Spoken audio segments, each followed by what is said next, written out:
The morning of her father's funeral, her husband handed her divorce papers before the first prayer was even finished. His Sign. mistress stood beside him in Don't make black, a scene. as if she belonged with the family. Mourners watched in silence as he told her to sign and stop the scene. No one noticed the lawyer standing by the hearse, holding the sealed envelope her father had ordered opened only after he was buried. The church was full that morning. Half the city had come to bury Cornelius Bright, a man who had built something out of nothing and never once raised his voice while doing it. They came in their best black. They filled every pew until people stood along the back walls. They came to mourn a man they admired, a man who had given quietly to people who could never repay him, a man whose handshake had meant more than most men's contracts. And in the middle of all of it sat his daughter, Heiress, small and still in a borrowed black dress, her hands folded in her lap, her eyes fixed on the casket as if she could will the polished wood to open and give her father back. She had not slept. For 3 nights she had barely closed her eyes. The man in that casket had been her whole family, her first home, the steady voice that had carried her through every hard season of her life. Now the voice was gone, and the silence it left behind was the loudest thing she had ever heard. She did not see Gavin lean toward her at first. She felt him. She felt the cold of the paper before she understood what it was. He slid the folded documents into her hands, the way a man passes a note he does not want anyone to read. But this was no note. This was the end of 9 years of marriage, handed to her before the pastor had even finished his opening words. "Sign it," Gavin whispered. His breath was close to her ear, but there was nothing tender in it. "Don't make a scene, not here, not in front of all these people." Heiress looked down at the papers in her lap. Her own name was already printed there, neat and final. Then she looked up at the man she had married, the man she had defended to her own father, the man whose hand she had once believed she would hold until the very end. And what she saw beside him was almost worse than the papers themselves. A woman stood at Gavin's shoulder, dressed in black, standing close enough to belong. Her name was Simone, and she wore the calm expression of a woman who had already won and was only waiting for the rest of the room to catch up. Around her neck hung a thin gold brooch, shaped like a small bird in flight. Heiress knew that brooch. She knew it the way you know your own hands. Her father had given it to her mother long ago in their small house, back when a gift like that took months to save for. After her mother passed, it had come to Heiress. It had been missing from her jewelry box for 3 months. She had searched for it, blamed herself for losing it, grieved it quietly. Now she knew exactly where it had gone, and who had taken it, and who had worn it to her father's funeral as if it were nothing. The mourners noticed. Of course they noticed.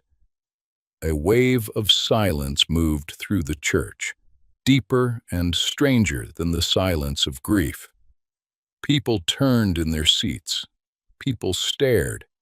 A man was divorcing his wife at her own father's funeral, and another woman stood beside him, wearing the dead family's jewelry.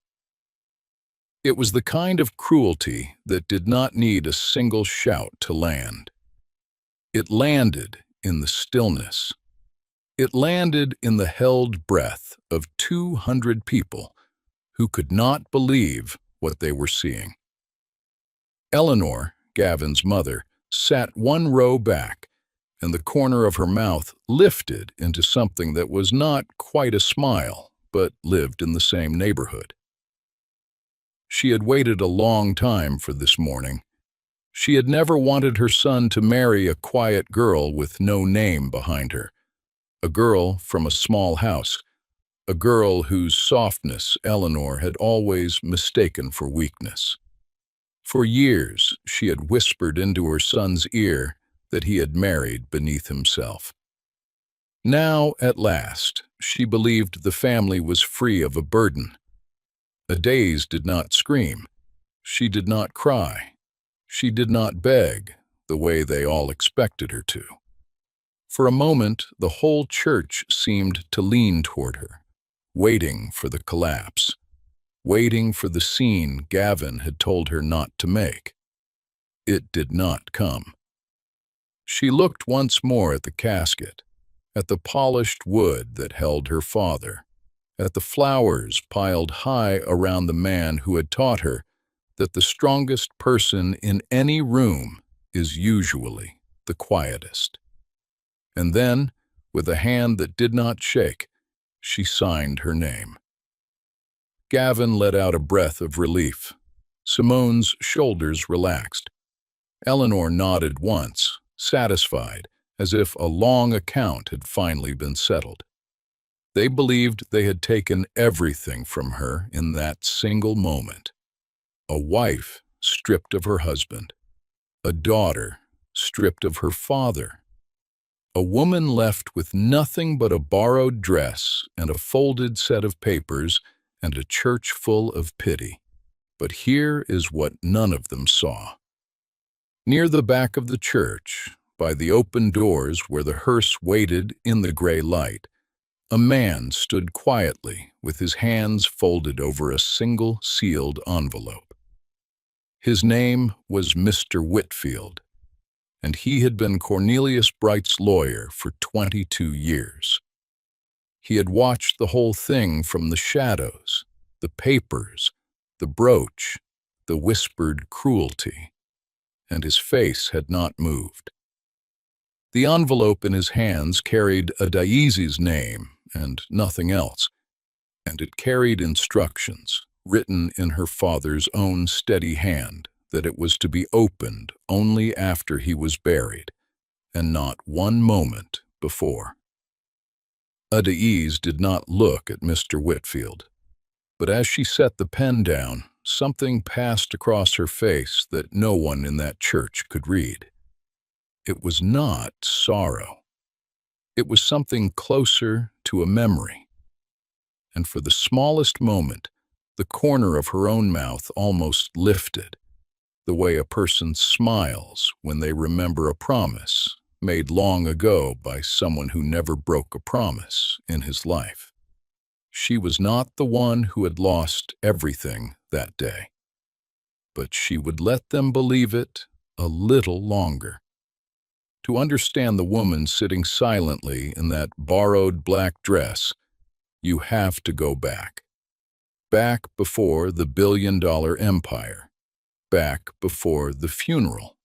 Back before the divorce papers. Back to a small house at the edge of a small town, where a girl named Adèle grew up with very little money and more love than most people ever receive in a lifetime. Her father was not always rich. Long before skyscrapers carried the Bright name, Cornelius Bright woke before sunrise to drive a delivery truck and returned home after dark, smelling of gasoline and hard work.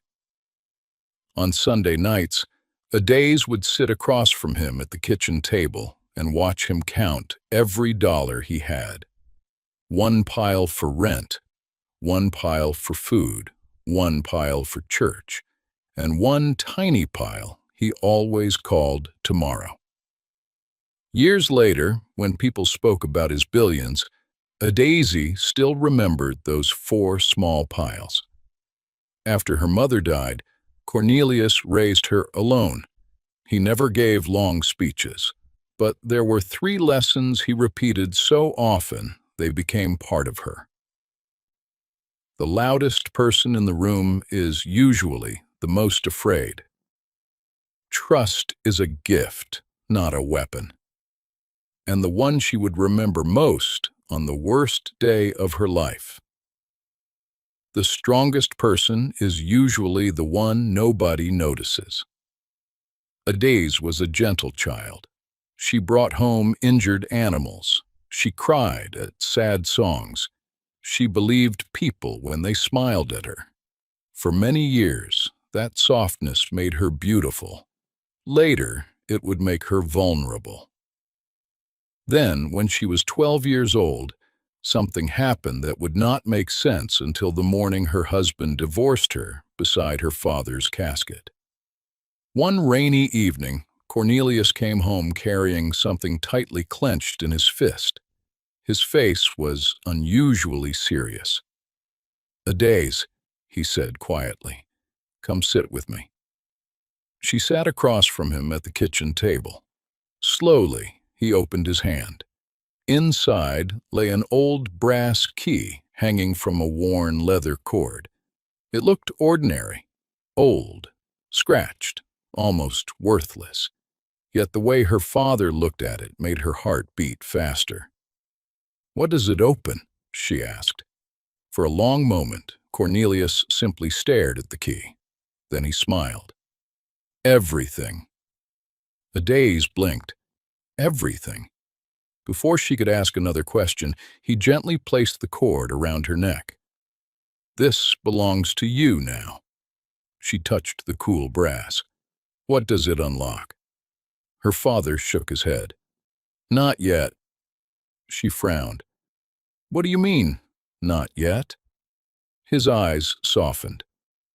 "Some doors only open when you're ready for what's behind them." At 12 years old, she thought it was just another one of her father's strange lessons.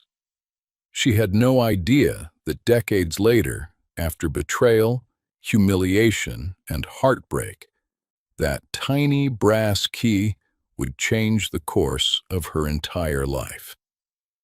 Her father placed the worn leather cord around her neck and gently closed her fingers around the key.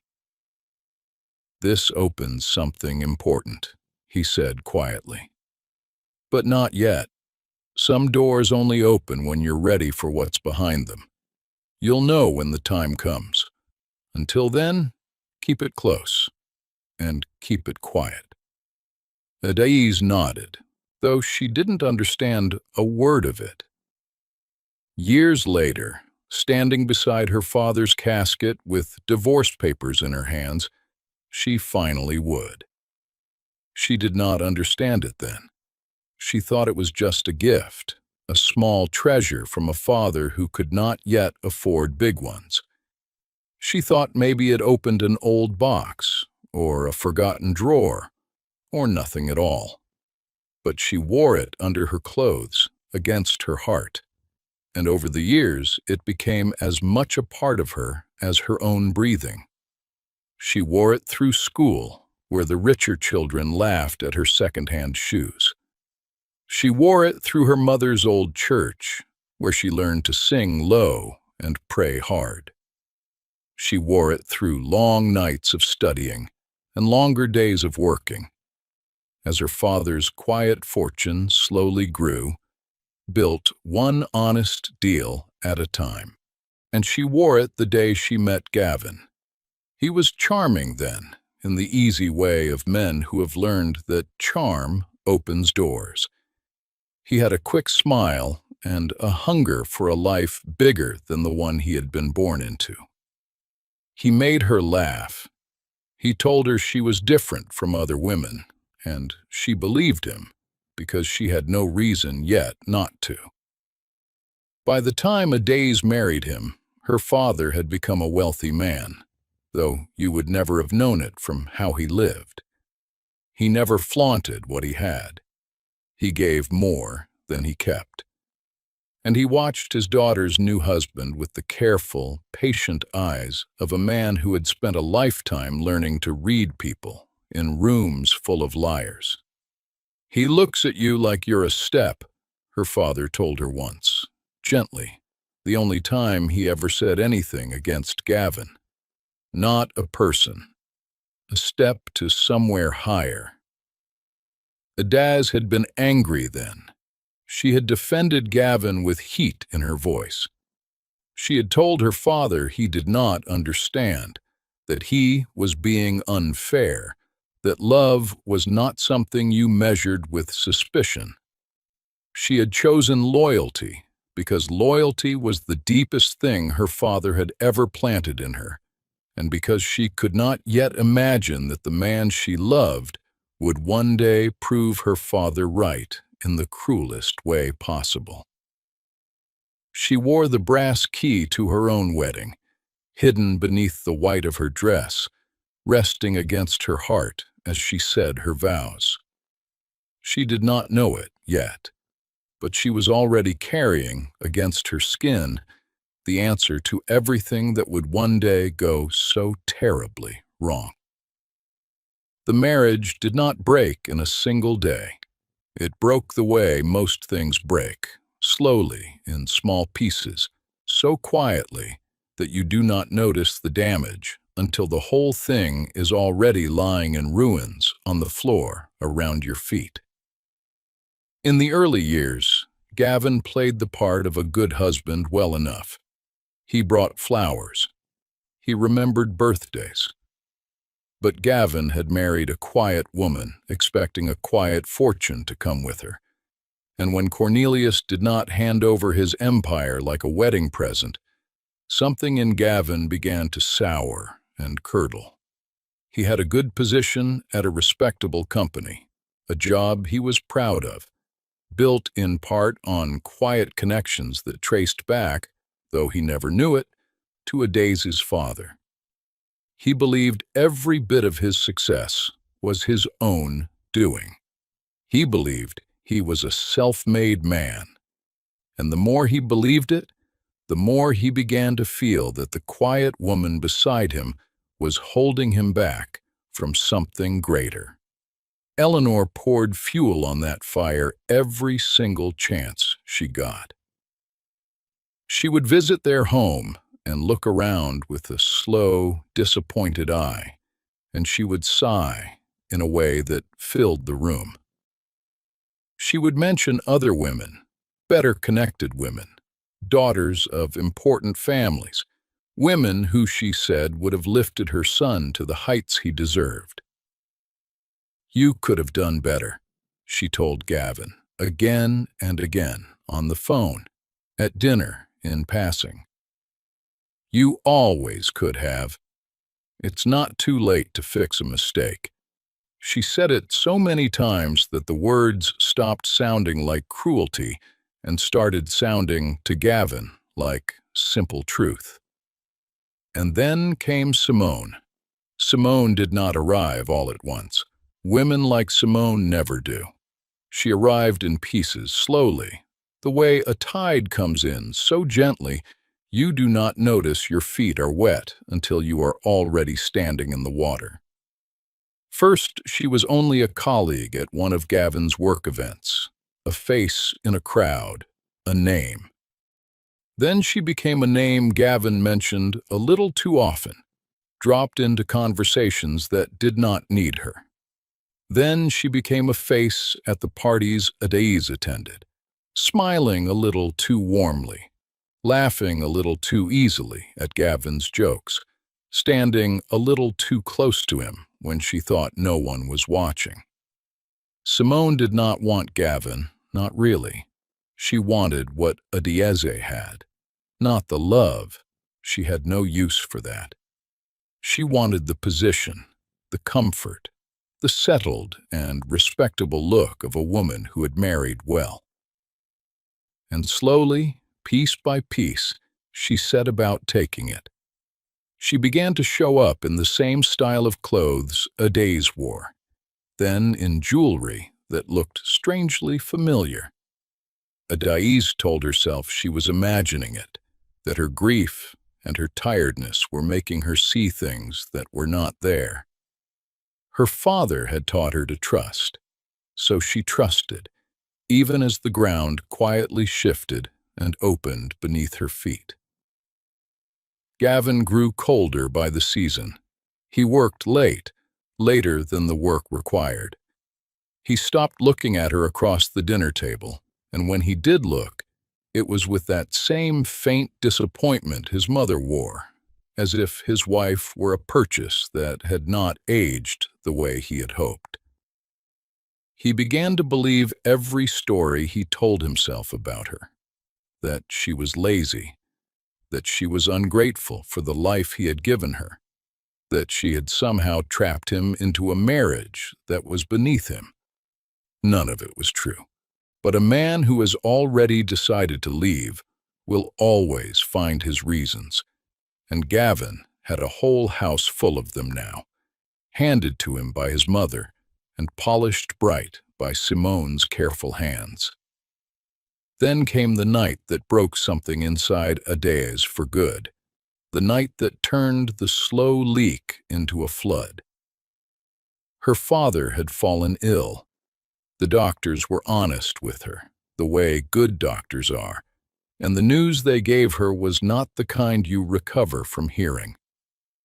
Cornelius was dying, and there was no deal he could make, no amount he could pay, to change it. Heiress spent her days at the hospital, holding her father's hand, reading to him, listening to him breathe.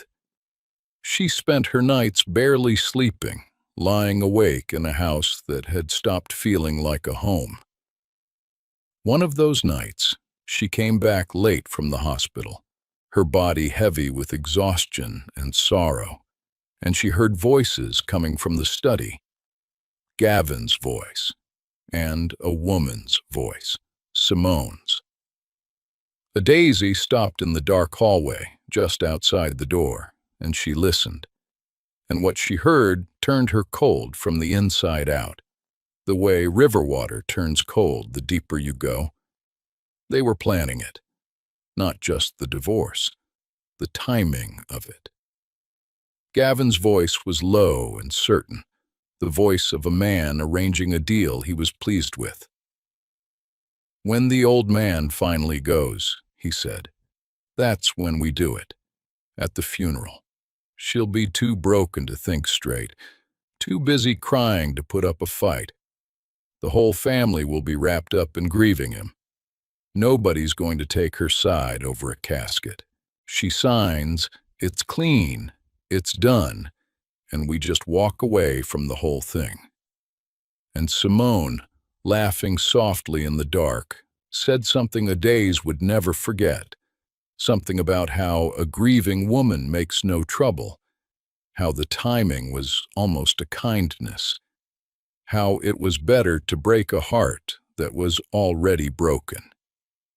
A daisy stood in that dark hallway and felt the last of her old life quietly fall away from her, like the last leaves falling from a tree before winter.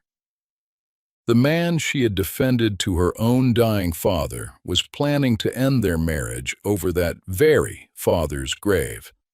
Not out of passion, not even out of cruelty, really, out of convenience.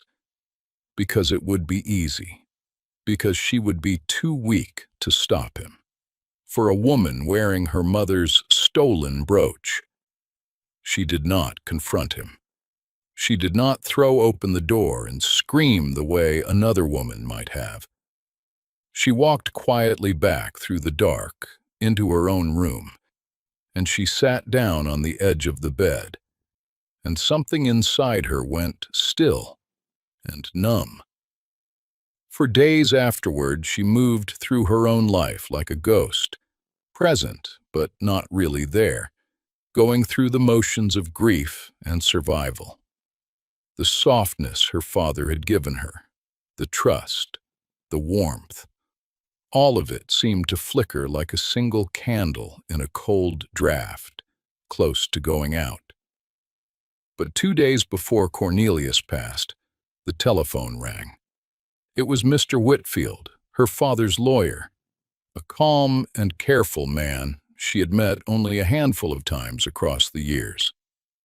His voice was gentle and steady, the voice of a man who had carried important secrets for a long time and knew how to carry them well. "Your father wants to see you," he said. "Alone. He has something he needs you to understand before it's too late. Come to the hospital tonight. Just you." He was very clear about that. That night, by her father's bedside, in the low light of the hospital room, Cornelius Bright took his daughter's hand for one of the last times. His grip was weak, but his eyes were clear, clearer than they had been in weeks. He reached up with a trembling hand and touched the brass key where it hung against her chest, beneath her blouse. "You still have it," he whispered, and something like a smile crossed his tired face. "Good. Soon," he said. "Soon you'll be ready. And when the time comes, you'll know what door it opens. Trust Whitfield. Trust the key." "And, Adairs," he said, his eyes holding hers, "don't you make a single sound. Let them show you who they are. Then you'll show them who you are." She did not fully understand him, but she held his hand and she nodded.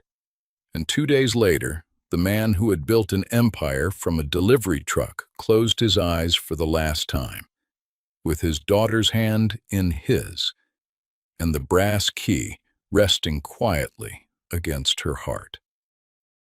Cornelius Bright was buried on a Thursday, under a gray sky that could not decide whether to rain.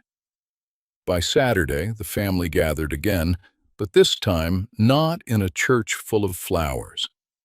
This time they gathered in the long glass boardroom at the very top of the tallest building that carried Cornelius's name for the reading of his will. Gavin came because he expected something. They all did. Even after the divorce he had forced over the casket, Gavin believed that a man as rich as Cornelius would surely have left some parting sum, some final amount, perhaps out of guilt, perhaps out of habit, and he wanted to be in the room to collect it, or, at the very least, to watch it handed out. He arrived in a sharp new suit with Simone on his arm, the two of them moving through the building's marble lobby as if the funeral had been a small and unpleasant errand now safely behind them. Eleanor came too, her chin high, already doing quiet math behind her eyes, already deciding what she believed the family was rightly owed. They settled into the deep leather chairs around the long glass table high above the city. Mr. Whitfield sat at the head of it, calm and unreadable, with a single sealed envelope and a thin folder placed neatly in front of him. Gavin checked his expensive watch and smirked at Simone, who smirked back. He expected this to be quick. He expected to leave the building a little richer than he had entered it, and a great deal freer. Then the door at the end of the room opened, and Adairs walked in. But it was not the woman from the funeral. The borrowed black dress was gone. In its place, she wore a dark, sharp suit that fit her like it had been cut for her body alone, because it had been. Her back was straight, her shoulders were level, her eyes were clear and dry and steady. And there, resting openly against the front of her suit for the first time in her entire life, where everyone could see it, hung the old brass key on its worn leather cord. She did not hide it beneath her clothes anymore. She wore it out in the open like a woman who had finally arrived at the door it was meant to unlock. The whole room shifted at the sight of her. Gavin's smirk faltered and slid off his face. Simone sat up a little straighter in her chair, her instincts suddenly alert. Eleanor's eyes narrowed to thin, careful lines. Adaze crossed the room without hurry, took the empty seat directly across from the three of them, folded her hands on the cool glass, and turned to Mr. Whitfield. "Go ahead," she said quietly. Her voice did not shake, not even a little. "Read it." Mr. Whitfield broke the seal on the envelope. He looked slowly around the room once, letting his eyes rest for a moment on each of them, and then he began to read. And with every word he spoke, the air in that high glass room seemed to grow thinner until it was hard for some of them to breathe. Cornelius Bright had left everything to his daughter. Not a portion of it, not a sum to be managed by trustees and committees, not a careful slice carved off for the family. Everything. Every company that operated under the Bright name, every building that carried it across the city, every share, every account, every asset, every quiet investment he had made over a lifetime of careful work. The entire empire, valued at a number so large it stopped sounding like money and started sounding like a kingdom out of an old story. All of it, every last piece, belonged now to Adaze, and to Adaze alone. For a long moment, no one in the room spoke. The only sound was the faint hum of the city far below the glass. Gavin's mouth opened and then closed, then opened again, like a man trying to speak underwater. Simone's manicured hand slipped slowly off his arm and settled in her own lap. Eleanor's careful math collapsed all at once into nothing, the numbers in her head turning to dust. "That's not possible," Gavin finally managed to say. His voice had lost its smooth certainty. "We were married for 9 years. I have a claim to part of this. I have rights. There are laws. I have—" "You signed it away," Adaze said. She did not raise her voice. She did not lean forward. She remained perfectly still and perfectly calm. "At the funeral, in front of 200 people. You ended our marriage yourself, with your own hand, the morning my father was buried. Before a single word of this will was ever read aloud." She let the silence stretch for just a moment. "You were in such a hurry to be free of me, Gavin, that you set yourself free of all of it. You signed away your claim to everything before you even knew what everything was." But Mr. Whitfield was not finished. He set the will aside, and he opened the thin folder that had been waiting beneath it. And then he explained, in his calm and careful way, what the brass key around Adaze's neck had been for all these years. Cornelius Bright had never been a foolish man.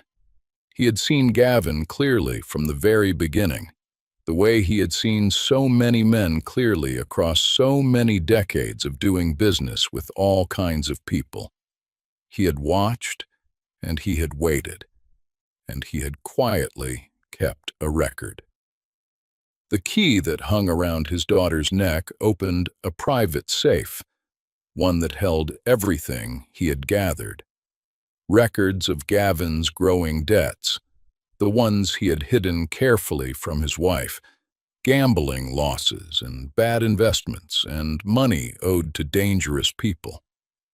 Records of the affair with Simone, documented with patient care, with dates and places and photographs. And something more. Proof of exactly how much of Gavin's proud career had quietly rested on doors that Cornelius himself had opened for him, years ago, without Gavin ever knowing. Doors that Cornelius, or now his heir, could just as easily close. Adaze reached up and touched the key resting against her chest. "He told me," she said softly, almost to herself, that some doors only open when you're ready. For a long time, I wasn't ready. I am now. She did not raise her voice. She did not gloat or sneer. She simply laid it all out, one calm and measured sentence at a time, exactly what she now controlled. Every asset, every building, every company under the bright name, including, she noted gently, almost kindly, the very company where Gavin had worked all these years, the one he had always believed he had climbed entirely on his own strength. It had been quietly under the bright umbrella the entire time. His whole career, the thing he was proudest of in all the world, had been resting in her father's open hand the whole while. And now it rested in hers. The silence in that high glass room was complete and total. Gavin had walked in expecting to leave richer. Instead, he understood slowly, and then all at once, with a horror that drained the color from his face, that the quiet woman he had humiliated over his father-in-law's casket now held his entire life, his job, his name, his future, in her two steady hands. What came next did not come with shouting. Diaz was her father's daughter to the bone, and her father had never once needed to raise his voice to move the world around him. The fall of the people who had betrayed her arrived the way winter arrives in a cold country, quietly and completely, settling over everything, leaving no corner untouched, until one morning you wake and find the whole landscape changed. The company where Gavin worked was restructured within a matter of weeks. It was hers to restructure now, and she did it with the calm efficiency her father had taught her. His position, the executive title that had given him his pride and his swagger and his expensive suits, simply ceased to exist on paper. There was no dramatic scene, no public firing, no humiliating walk to the elevator with a cardboard box of his things while the whole office watched and whispered. There was only a letter, formal and final and polite, the very same kind of quiet paper he had once pressed into his wife's trembling hands at her father's funeral. He learned, reading it alone at his desk, that the connections he had always counted as his own had every single one of them traced back to a man now lying in the ground, and to a woman he had thrown away like something used up. Without those connections, his name meant very little in the city. Phones that had always been answered now went to silence. Doors that had always swung open for him now stayed firmly shut. Simone left him almost the very moment the money disappeared from view. She had never truly wanted Gavin himself, and she did not pretend otherwise once there was nothing left to gain. She had wanted the life she believed he could give her, the comfort, the standing, the soft landing among important people. When it became plain that Gavin had no kingdom left to offer, only mounting debts and a ruined name and a future as small as his past, she packed her expensive things without much feeling at all and walked out of his life as easily and as coldly as she had once walked into it. She took the little gold brooch with her when she went, the small bird in flight that had belonged to Adaise's mother. And Adaise, when she heard of it, simply let her keep it. She did not chase it. She did not fight for it. She had stopped, somewhere along the way, measuring her own worth by the things that other people could take from her. Eleanor faced a quieter ruin, but no less complete. For many years, the comfortable life she had always assumed was simply hers. By right had been resting, without her ever knowing it, on a foundation of quiet loans and gentle favors that Cornelius had silently covered. He had smoothed over the family's troubles again and again, paid debts that were never spoken of, kept difficulties from ever reaching the light, all to keep the peace for his daughter's sake, because she had asked him to, because she still loved the family she had married into, even when they did not love her back. With Cornelius gone, and the truth of it all finally laid bare, those silent supports were quietly withdrawn, one by one. The comfortable life turned out to have been built on the kindness of the very man Eleanor's family had always looked down upon. The mother who had whispered for years that her son could do so much better was left, in the end, to watch that same son lose nearly everything he had and to live out her days with the heavy, private knowledge of exactly why it had all come apart. In the end, after the dust had settled and the season had turned, Gavin came to a daze. He found her on a quiet afternoon, and he stood before her with none of the old swagger left anywhere in him, only a small and broken man with stooped shoulders, asking for mercy. He spoke, in a low and unsteady voice, of the years they had shared together, the good ones, early on. He spoke of mistakes, of pressure, of his mother's voice in his ear, of a moment of weakness that had grown into something he could no longer control. He asked her, in the smallest voice she had ever heard him use, whether there was anything at all she might do for him, any way back, any door she might be willing to leave open, any kindness she could find it in her heart to spare an old husband. Adèle looked at him for a long, quiet moment, and she felt, to her own genuine surprise, no anger rise up in her at all.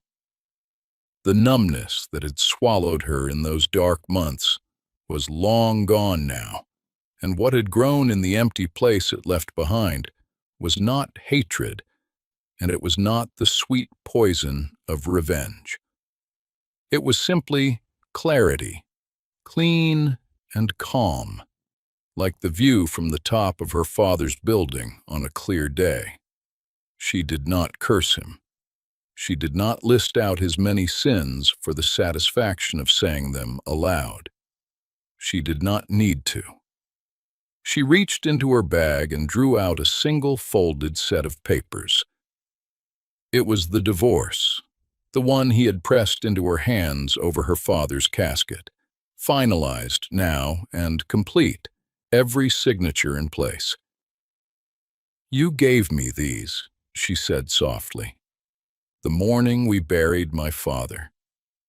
She placed them gently into his hands, in exactly the same way he had once placed them into hers, fold for fold. "Now they're yours to keep." And then she walked away from him, her back straight, her head level, the old brass key resting openly against her heart in the light. And she did not look back, not once.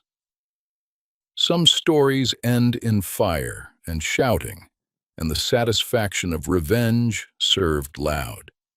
This one ended in quiet, the way her father would have wanted it to, the way her father had ended everything that ever truly mattered.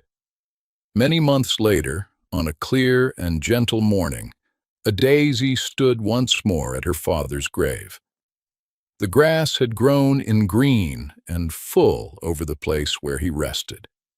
The headstone was simple, plain gray stone, exactly the way he had asked for it to be, carrying only his name, the years of his life, and a single line he had chosen for himself long before the end. A quiet man builds the loudest legacy. She came alone that morning, as she came most mornings, with no driver and no schedule, just a daughter visiting a father. She had not rebuilt her life with noise.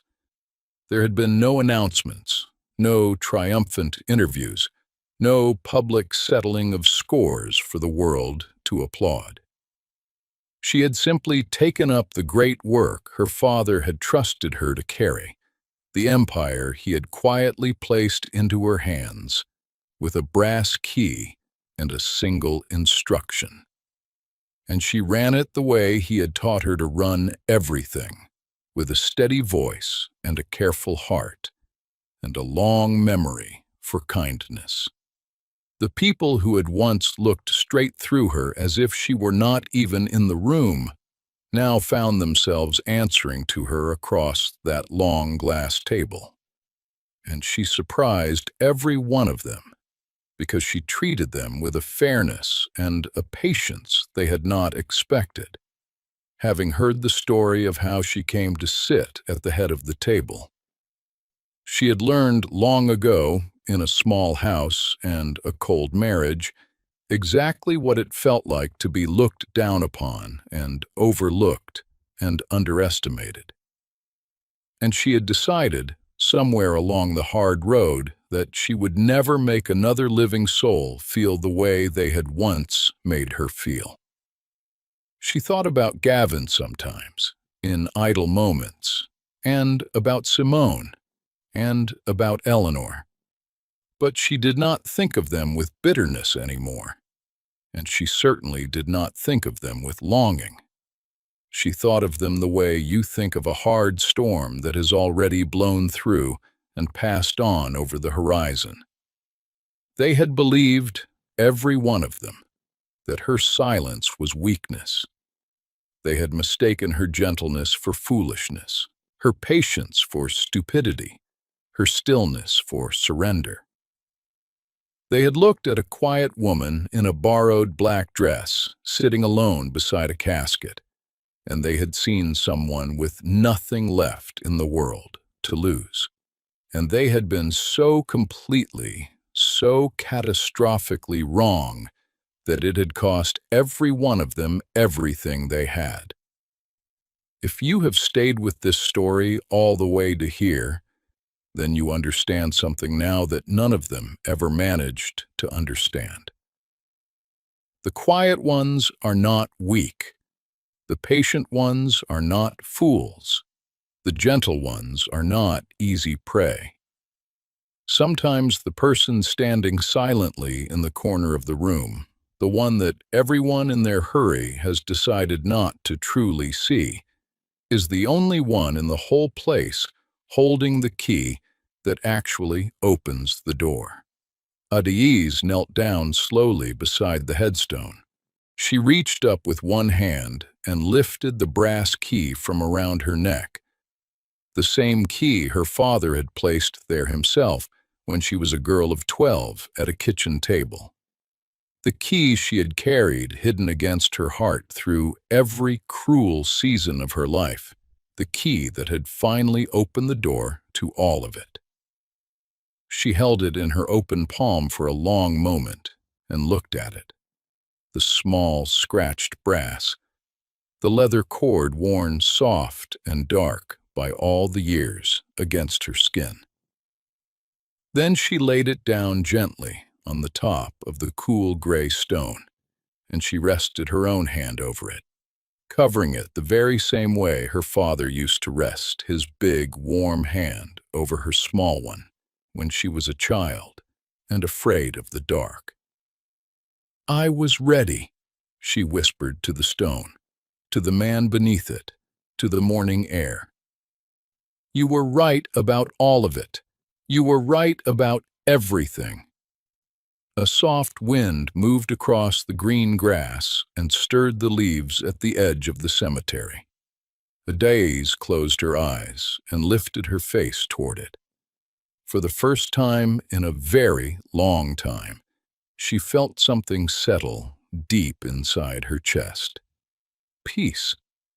the kind her father had always carried, the kind no amount of money could buy and no betrayal could take away. And perhaps that was the greatest inheritance he had left her after all. If Adaizi's journey touched your heart tonight, leave one word in the comments: dignity. Because sometimes the quiet ones are not weak. Sometimes the patient ones are not losing. And sometimes the people everyone underestimates are the very ones who rise the highest in the end. For more powerful stories of strength, justice, and hidden power, don't forget to follow, because the best victories are rarely the loudest.